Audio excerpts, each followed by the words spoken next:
my opinion at one point. Yeah. But I realized the way politics break down, you could be the only one pointing it out, and then the Damus may want to take a whole nother course of action of how they want to deal with it. So to that extent, as far as publicly making a presence about it and being the one pushing it, yeah, I feel like it's red rag issues. But however, I got on the front end of it. And because of our, we've been linked up for a couple of years. I'm against the grain. I don't give a fuck, right or wrong. I implicated myself, and I got disrespectful toward Mob James and clowned him. But before you knew it, there's a coalition, not the Damu and Keyway movement online, but it's some Damu and Keyways, some Paru, some Compton that do a lot of politicking on the phone, a lot of mornings. And I found myself on the phone politicking with these people, and I ran across Mob James, and I realized my public position had nothing to do with I got nothing to do with this shit. And I told Mob James, regardless of how I feel about the facts, I feel like I was wrong publicly getting involved in that shit. And we made that shit cool. But to blow my motherfucking mind, however, the very next day I'm on this same conference call with a lot of respectable G's, and Timmy Ru was on the same exact call. It was like being on a call with Mob James and an audience of Crips and Bloods. I got to understand it with Mob James. Say less. I won't speak on you no more because I've never actually seen paperwork. It's none of my business. I just got love for you. I got love for FG. So I kind of tend to believe what y'all said, but that's not enough. So I'm going to just leave it alone.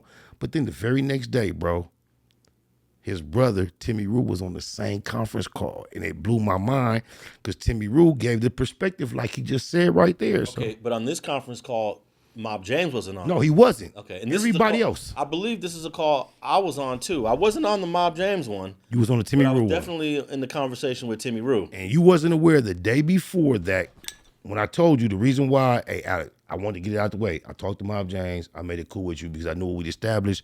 This is the reason. Before you heard that conference call with Timmy Ru, the day before, all those same voices on the phone with Mob James. That's why. Hey, bro, he that's not Pyro business, bro. He said his name is James McDonald. Don't call him Mob no more. And he told. But you know what I encountered, y'all? I encountered myself being at the Melody Bar out by the airport late I love night. the Melody Bar. Over in the marina? Yes, yeah, right there. Yeah. And a young nigga with he doing security, but he dressed in street clothes with a P hat on and a pistol hanging out his back pocket. All he wanted to keep telling me is, I'm Mob James' nephew. Now, I don't know if that means you Timmy Ru's son or Country son or if they got a sister, but he kept just wanting to tell me, yeah, I'm Mob James' nephew. I said, yeah, I know Timmy Ru, I know Woody Whoop, yeah, much love. You're like, yeah, I'm Mob James' nephew. So I'm just think about it. Just think if Mob James was 100% boo-boo. I go on the internet clowning him, and he got a nephew that's a young 30-year-old gangster, don't give a fuck about none of that, and I never see him coming. That's the type of way I carry myself these days. I don't even know Mob James enough to care about whatever he did. I got love for FG. I got love for Alex. That's as deep as it go with me. I don't know no more. Yeah, but man, unfortunately, once you hit these airways and you in front of these cameras, I mean, so you belong to the internet at that time. So if Spider or Munchie catch a case and they go bring it to the internet, they go dig and do all They are. But me personally, I apply myself to things that naturally kind of like make sense to me. I don't deal with most of the Damu politics that pop up online. Just like shout out to Bone. I know that's one of Alex's best friends. Somebody was running shit across my table trying to smut Bone. I kind of looked over it. I saw an angle to approach it. I leave it alone. It's none of my business.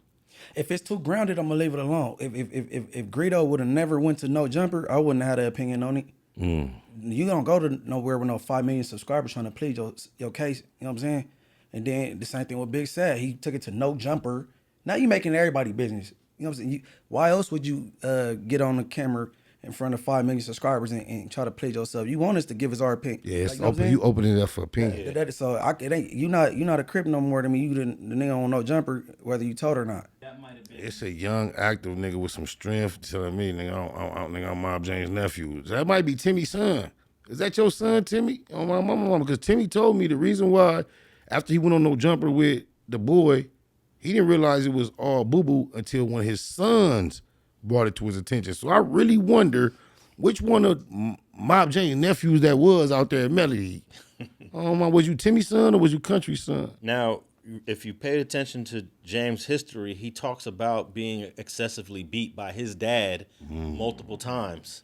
So you know that this had to play a role in him witnessing his nephew being beat.